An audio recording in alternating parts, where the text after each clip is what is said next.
Ladies and gentlemen, welcome to It's Rainmaking Time. This is Kim Greenhouse.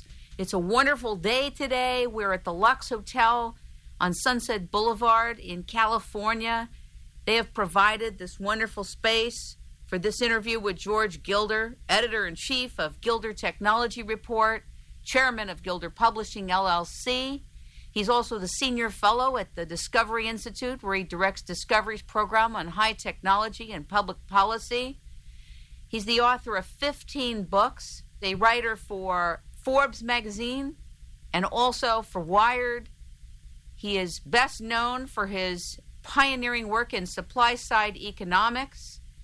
He has written the book Telecosm, Life After Television, The Spirit of Enterprise, Microcosm, The Silicon Eye, Visible Man, Men in Marriage, The Party That Lost Its Head. He is world-renowned for his book Wealth and Poverty.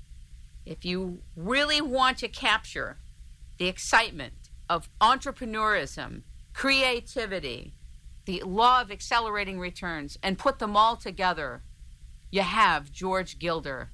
Let's welcome him as he talks about his new book, The Israel Test, and many exciting discoveries and insights about creativity. Ladies and gentlemen, welcome George Gilder to It's Rainmaking Time.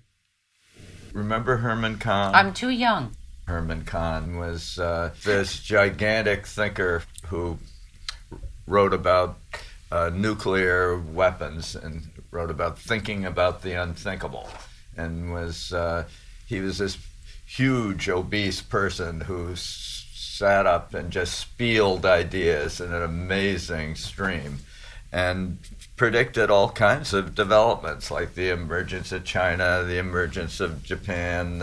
This was early, this is in the 1950s, and also contributed a lot to the thinking of how to prevent nuclear war, which was one of his major preoccupations. But he was sort of a polymath. He knew about everything and could talk about everything, and he founded the Hudson Institute. And the Discovery Institute is a spin out from Herman Kahn's Hudson Institute, and we try to bear his spirit forward, anticipating the future is by understanding the present, because you can't, the future is not there.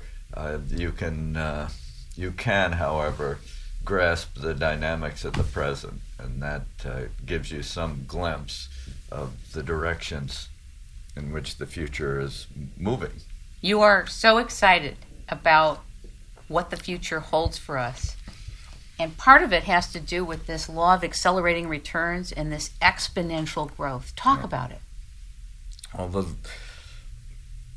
law of accelerating returns really began with the learning curve.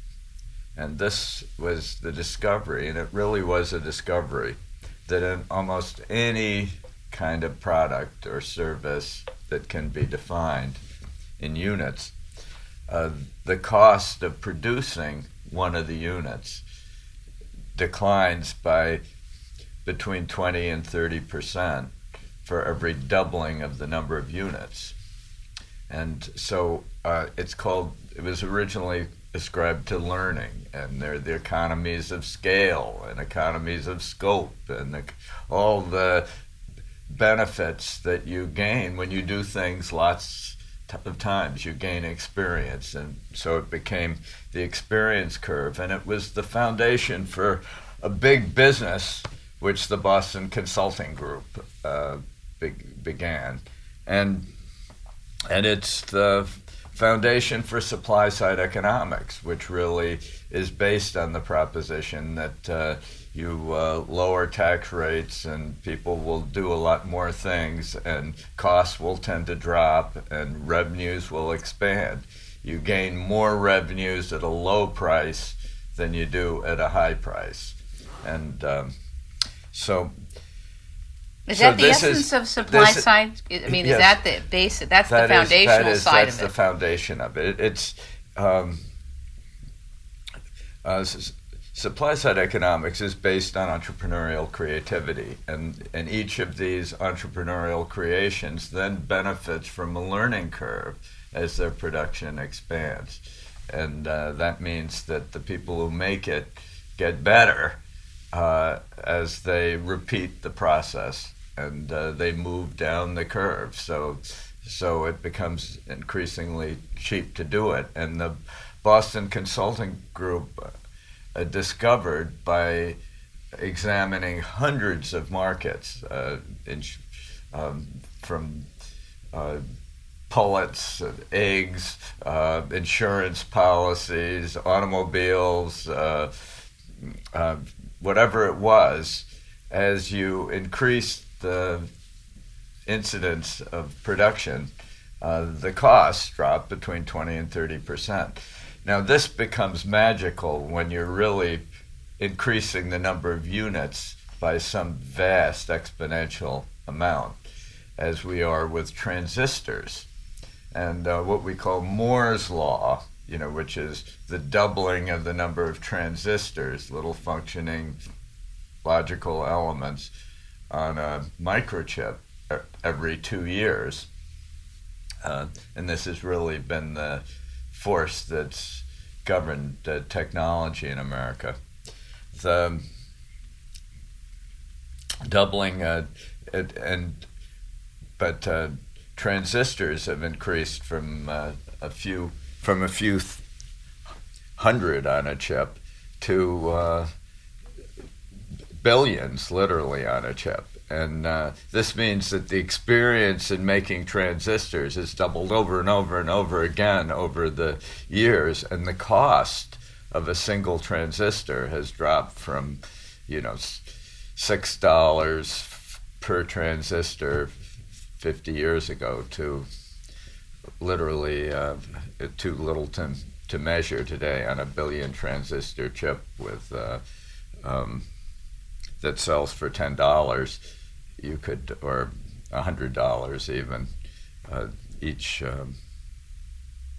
Each transistor costs virtually nothing. And this has really been the transforming force that's changed the world economy over the last 50 years. It's been this learning curve that Bibi Netanyahu, the current president of Israel, helped propound back at the Boston Consulting Group when he left MIT. His first job was at the Boston Consulting Group during this very creative period when it was launching the learning curve and the law of accelerating returns, and which in turn has engulfed the telecosm of and speak what the telecosm is for people who don't know. The telecosm is the whole world of networking, and the internet epitomizes the telecosm. But now we're moving beyond the internet. And so VoIP, voice over internet protocol, and beyond, right? Yeah, but the networking embraces all communications. I mean, it's not simply a protocol that's used for encoding voice. It's all the entertainment and communications and business commerce that's conducted over networks around the world. And that's the Telecosm, and that was a book that I wrote, and a series of articles in Forbes that had a big impact. And the Telecosm crashed in 2000, as we all know, and it's become a somewhat controversial word because of that, because I was in the forefront of promoting lots of companies that at the time